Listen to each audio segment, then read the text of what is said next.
இக்கல்வி சாலையின் தலைமை ஆசிரியர்கள், ஆணிவேர்களே, ஆசிரிய பெருமக்கள், வருங்கால தங்கங்களே, எதிர்கால சிங்கங்களே, ஐம்பூதங்களே, நான் மறை வேதங்களே, எம் சொந்த பந்தங்களே, கட்டி கரும்பே கருப்பட்டி இனிப்பே, விண்ணை அளந்த என் அன்னை தமிழ், உங்கள் அனைவரையும் என் சிரம் தாழ்ந்து வணங்கி என் உரை துவங்குகிறேன். தாருங்கள் தங்கள் கவனங்களை.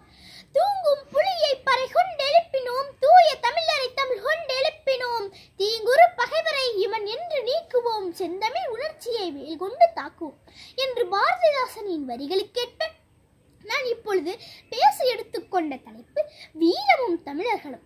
தமிழர் என்று ஒரு இனம் உண்டு, தனியே அதற்கு ஒரு குணம் உண்டு என்று தமிழரை அடையாளப்படுத்தினர்.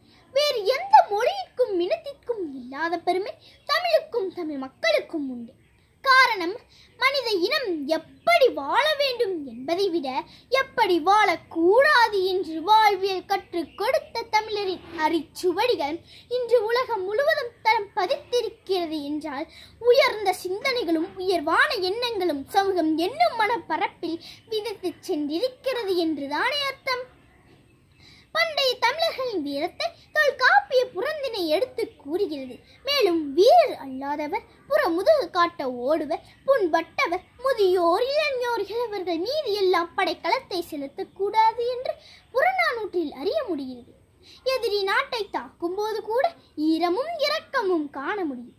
அக்காலத்தில் அறப்போர் முறையே அமைந்திருந்தது.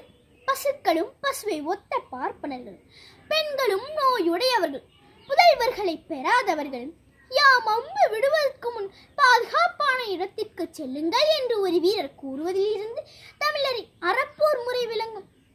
தேர்ப்படை, காலாட்படை, யானைப்படை, குதிரைப்படை என் 4 வகை படைகளும் போரில் ஈடுபட்டன.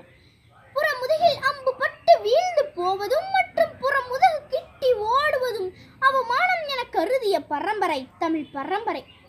4 வகை படைகளும் முறுத்தி நின்று போர் புரியும் சிறுகளத்தில் ஆண் யானைகளை வீழ்த்துதல் வீரத்தால் வீரமாக மதிக்கப்படுகிறது.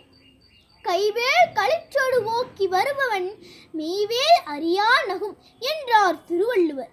அதாவது, வீரன் வீரிட்ட யானையின் மீது தன் வேலை வீற்றறிந்தான். அது காயப்பட்டு கீழே விழுந்தது. அப்பொழுது இன்னொரு யானை அவனை தாக்க வந்தது. அப்பொழுது இன்னொரு வேல் கிடைத்தால் இந்த யானையை முடித்திடலாமே என்று அங்கும் இங்கும் பார்த்தான். அந்நிலையில் அவன் மார்பில் தேய்த்திருந்த ஒரு வேலை கண்டான். அதுவரை மேனியில் பாய்ந்திருந்த வேலை அறியாதிருந்த வீரன் அதை ஆர்வத்தோடு பிரித்திழுத்தான். வேலத்தை கொள்ள ஒரு வேல் கிடைத்ததே என்று மகிழ்ந்தான். போர்க்களத்தில் புறமுதுகு காட்டுவது வீரனுக்கு அழகல்ல, மார்பிலேயே காயப்பட்டு இறந்து போவதையே பெரிதும் விரும்பினார்கள். அத்தகைய வீரருக்கு இணையான வீரர்கள் உலகில் காண முடியாது. புறமுதுகில் அம்பு பட்டதினால் தான் பெற்ற மகனையே தாய் வெட்டி கொள்ளும் காட்சிகளை இலக்கியத்திலே காண முடியும்.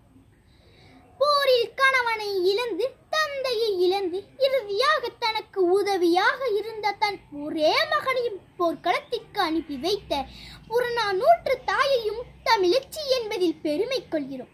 400 பாடல்களை கொண்டது புறநானூறு. அதில் பெரும்பாலான பாடல்கள் பண்டைய தமிழர்களின் வீரத்தை பறைசாற்றுகின்றன.